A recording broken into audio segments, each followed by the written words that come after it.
भाई ये ना आप ना मैं तय करूंगा, पार्टी के दो वरिष्ठ नेता या हमारी पार्टी तय करेगी। और वो समय 2024 में आएगा, वो आज समय नहीं है।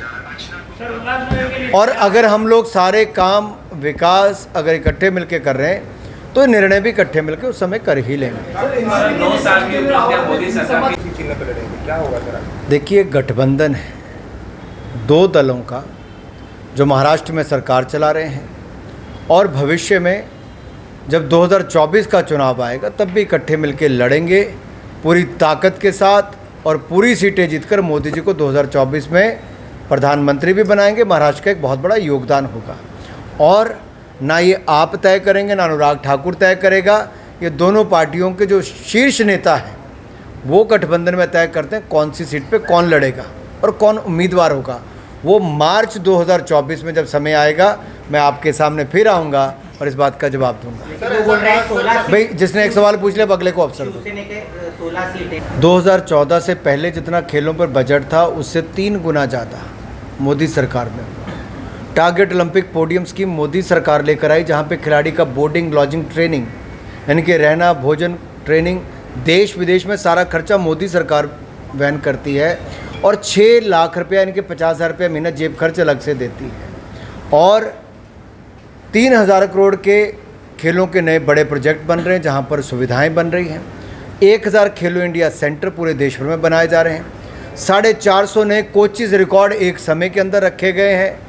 खिलाड़ियों को सुविधाएं भी और सम्मान भी पहले से और मनोबल भी बढ़ाने का काम किया गया। और साथ ही साथ जब खिलाड़ियों ने किसी के ऊपर आरोप लगाए, हमारी सरकार ने सबसे पहले उस पर कदम उठाया। मैंने व्यक्तिगत रूप से उनसे मिला भी, कमेटी का गठन भी किया। कमेटी की रिपोर्ट आने के बाद आयोग के सब कमेटी भी बना दी, पुलिस को रिपोर्ट दे दी, पुलिस ने FIR दर्ज करके जांच भी कर दी, और सुप्रीम कोर्ट तक भी हमने कहा कि जांच जल्द होकर पूरी करेंगे, चार्जशीट दायर करेंगे। और मुझे पूर्ण विश्वास है दुनिया का कोई भी देश होगा, कोई भी संस्था होगी, उनको इतना पता है कि law of the land prevail, और देश का कानून अपना काम कर रहा है। जांच निष्पक्ष होगी, जल्द पूरी होगी, चार्जशीट दायर होगी, और जो कार्रवाई जो उसमें पाया जाता है उसके अनुसार होगी।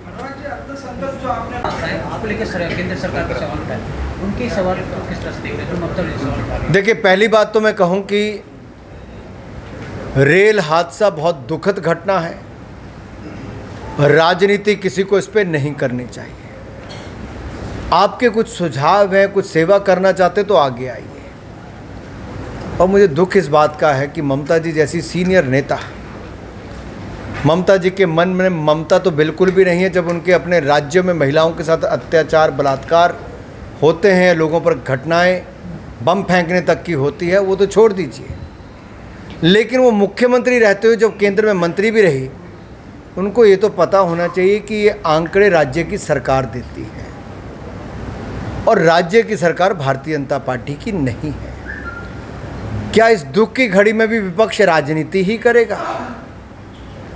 क्या विपक्ष के पास कोई और मुद्दा राजनीति करने का नहीं बचा?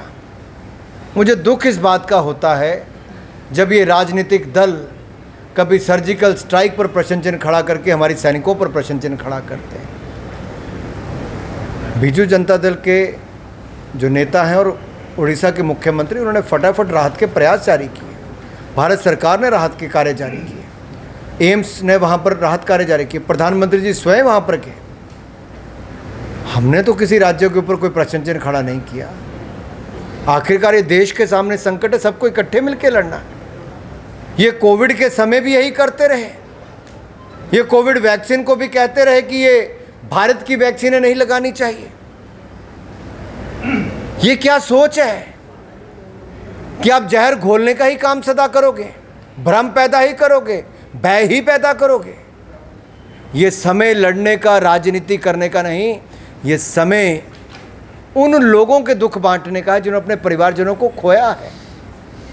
जो सैकड़ों लोग आज अस्पताल में अपना इलाज करवा रहे हैं, हम सबको दुआ मांगनी चाहिए, कामना करनी चाहिए ईश्वर से कि जल्द स्वस्थ हो। हमें अपने प्रयास करने चाहिए। इस पर अगर इतने बड़े राजनीतिक लोग अगर राजनीति करेंगे तो दुखित बात है।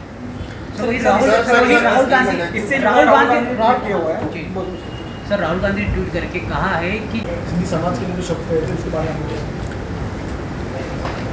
कुछ लोगों की आदत है दूसरों को अपमानित करना, और सिंधी समाज के बारे में जो शब्द कहे गए उसको कोई भी समाज स्वीकार नहीं कर सकता, उसकी निंदा करनी चाहिए और उनको जल्द से जल्द पूरे समाज से माफ़ी मांगनी चाहिए। बड़बोलापन कई बार भारी पड़ता है और मुझे लगता है वो जल्द माफ़ी मांगे, कहीं ऐसा ना हो जैसा राहुल गांधी जी ने भी पूरे ओबीसी समाज के बारे में टिप्पणी की और फिर जब कोर्ट ने मौका भी दिया तो वहाँ पे माफ़ी नहीं मांगी और फिर सदस्यता चली गई, और सदस्यता जाने के बाद भी बाकियों को भी सदन में नहीं बैठने दिए, बहाने बनाए कि सदन ना चलने दो। अब नया संसद भवन बना तो वहाँ बहिष्कार के बहाने नहीं चला दिए। तो इससे पता चलता है कि ये कुछ लोग हैं जो समाजों का अपमान करने का काम करते हैं। ऐसा नहीं करना चाहिए, इनको इनसे माफ़ी मांगनी चाहिए। बहुत बहुत धन्यवाद, थैंक यू। वहीं मैंने ये भी कहा कि प्रधानमंत्री रेलवे मिनिस्टर का इस्तीफा लें, उनकी इस बयान को वापस कर दें। देखिए, मैंने इसलिए कहा जवाबदेही से कौन भाग रहा है। हम अपना कर्तव्य निभाने गए, रेल मंत्री भी गए, वहाँ दिन रात एक करके बैठे, उन्होंने अपनी जिम्मेदारी निभाई, और प्रधानमंत्री जी भी वहाँ पर गए, हमारे शिक्षा मंत्री वहाँ पे गए, स्किल मिनिस्टर गए, हेल्थ मिनिस्टर गए, हमारे सब केंद्र के जो बड़े नेता वहाँ पर जाने चाहिए थे, सब गए। राज्य की सरकार के साथ हमने बातचीत करके बचाव कार्यों में तेज़ी लेकर आए। यहाँ तक कि भारतीय जनता पार्टी हो, राष्ट्रीय स्वयंसेवक संघ हो या अन्य ऐसे संगठन हो जो राजनीति में नहीं भी हैं लेकिन सोशल सर्विस में है, उन्होंने भी अपना बहुत बड़ा योगदान दिया। मैं उनका धन्यवादी हूँ। वो तो राजनीति करने नहीं आए तो मदद देने गए। और राहुल जी कृपया करके राहुल जी, आप अपने आप को उस श्रेणी में लाके आपने खड़ा कर दिया है कि जब चीन की सेना ने अतिक्रमण करने का प्रयास किया तब आप चीन के अधिकारियों के साथ गुप्त बैठक कर रहे थे। आपने आज तक भारत को उसका जवाब नहीं दिया।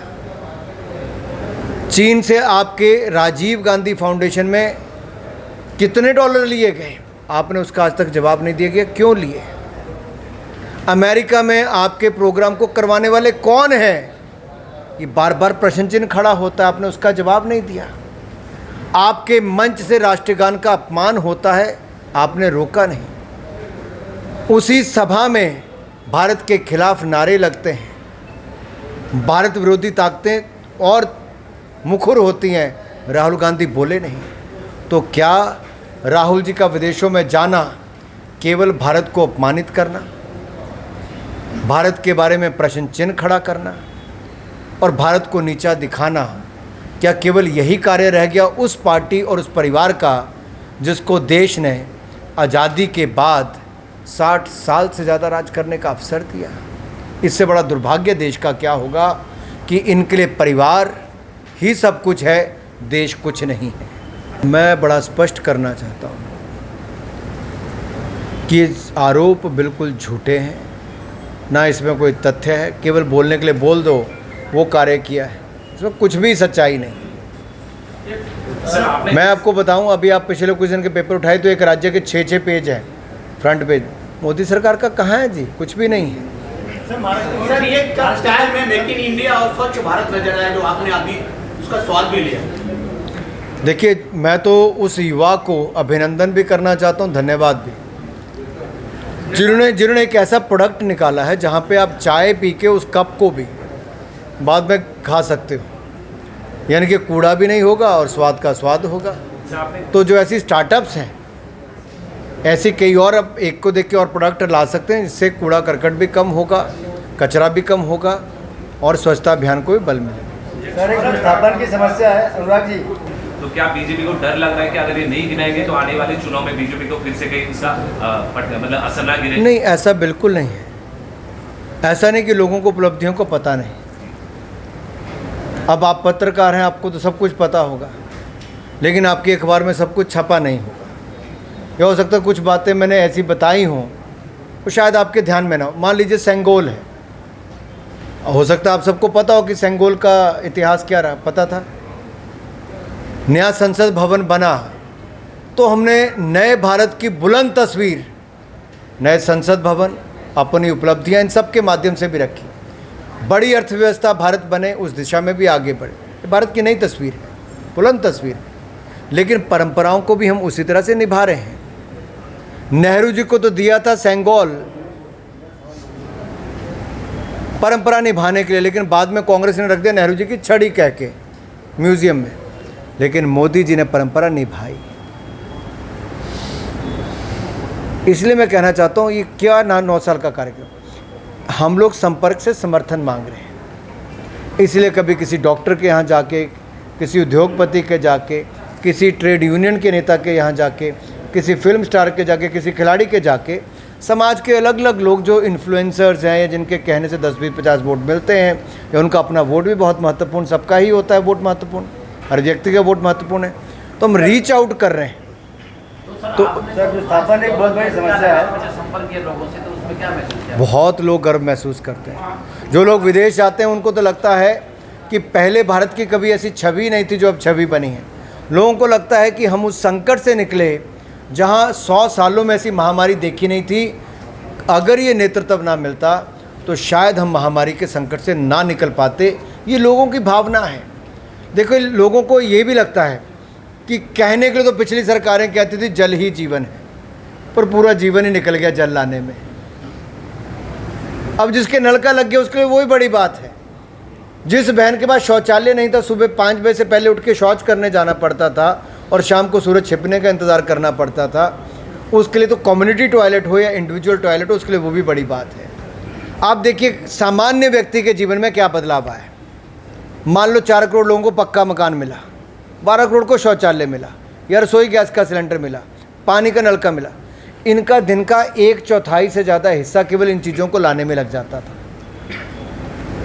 उनके जीवन में कितना बड़ा बदलाव है जी, हम इस आलीशान हॉल के अंदर नहीं समझ सकते। वो ज़मीन पे जाके ही पता चलता है साहब। सर, विज्ञान पर पे ज़्यादा खर्च किया गया है 9 सालों में, जिस तरह से पंतप्रधान। देश विदेशातील प्रत्येक घडामोडींचे लाईव्ह अपडेट मिळवण्यासाठी आता साम टीव्हीच्या सर्व सोशल मीडिया प्लॅटफॉर्मला लाईक, फॉलो आणि सबस्क्राईब करा।